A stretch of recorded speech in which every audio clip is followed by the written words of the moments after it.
কৃষকক আৰ্থিক সাহায্য আৰু পথাৰত জলসিঞ্চনৰ ব্যৱস্থা কৰিবলৈ AJYCP কামৰূপ মহানগৰ জিলা সমিতিয়ে মুখ্যমন্ত্ৰীলৈ স্মাৰকপত্ৰ প্ৰদান কৰে।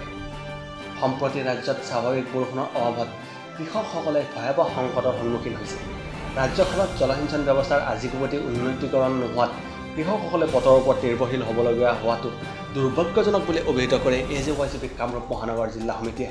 আৰু এই হেতুকে AJYCP কামৰূপ মহানগৰ জিলা সমিতিয়ে মুখ্যমন্ত্ৰীলৈ এক স্মাৰকপত্ৰ প্ৰেৰণ কৰা পৰিলক্ষিত হয়। আৰু তেওঁলোকৰ দাবীসমূহ হ'ল খৰাং পৰিস্থিতিৰ বাবে সংকটত পৰা কৃষকক তৎকালে আৰ্থিক সাহায্য প্ৰদান কৰিব লাগে আৰু লগতে ৰাজ্যত জলসিঞ্চন ব্যৱস্থা উন্নীতকৰণ কৰি প্ৰতিখন খেতিপথাৰক সামৰি ল'বলৈ চৰকাৰক দাবী উত্থাপন কৰে।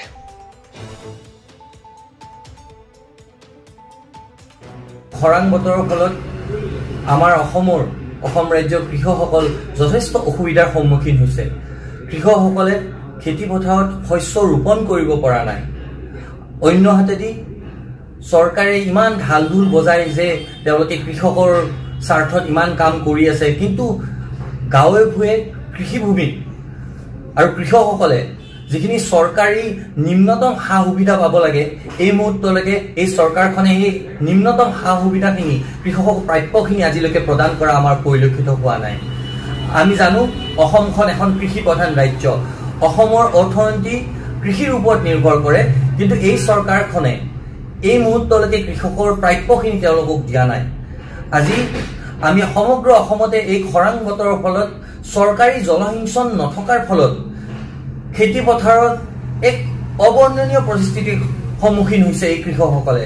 সেয়েহে আজি আমি অসম জাতীয়তাবাদী যুৱ ছাত্ৰ পৰিষদে আজি আমাৰ মুখ্যমন্ত্ৰী মহোদয়লৈকে আমি স্মাৰকপত্ৰ প্ৰেৰণ কৰিছোঁ আৰু এই কাৰ্যসূচীৰ জৰিয়তে আমি মুখ্যমন্ত্ৰী মহোদয়ক দাবী জনাইছোঁ, আমি আহ্বান জনাইছোঁ যে অনতিপলমে চৰকাৰী জলসিঞ্চনৰ ব্যৱস্থা কৰি এই কৃষকসকলক সকাহ প্ৰদান কৰিব লাগে আৰু অন্য হাতেৰে ঢাল ঢোল বজোৱাৰ পৰিৱৰ্তে সঁচা অৰ্থত কৃষকৰ লগত থাকি কৃষকে পাবলগীয়া নিম্নতম সা সুবিধাখিনি দি কৃষকক সুবিধাখিনি কৰি দিব লাগে। আৰু যদি তেওঁলোকে এই কাৰ্য অনতিপলমে নকৰে, তেনেহ'লে আমি অসম জাতীয়তাবাদী যুৱ ছাত্ৰ পৰিষদে ৰাইজৰ সহযোগত, ৰাইজৰ অভিভাৱকত্বত আমি তীব্ৰ গণতান্ত্ৰিক আন্দোলন আমি গঢ়ি তুলিবলৈ আমি বাধ্য হ'ম।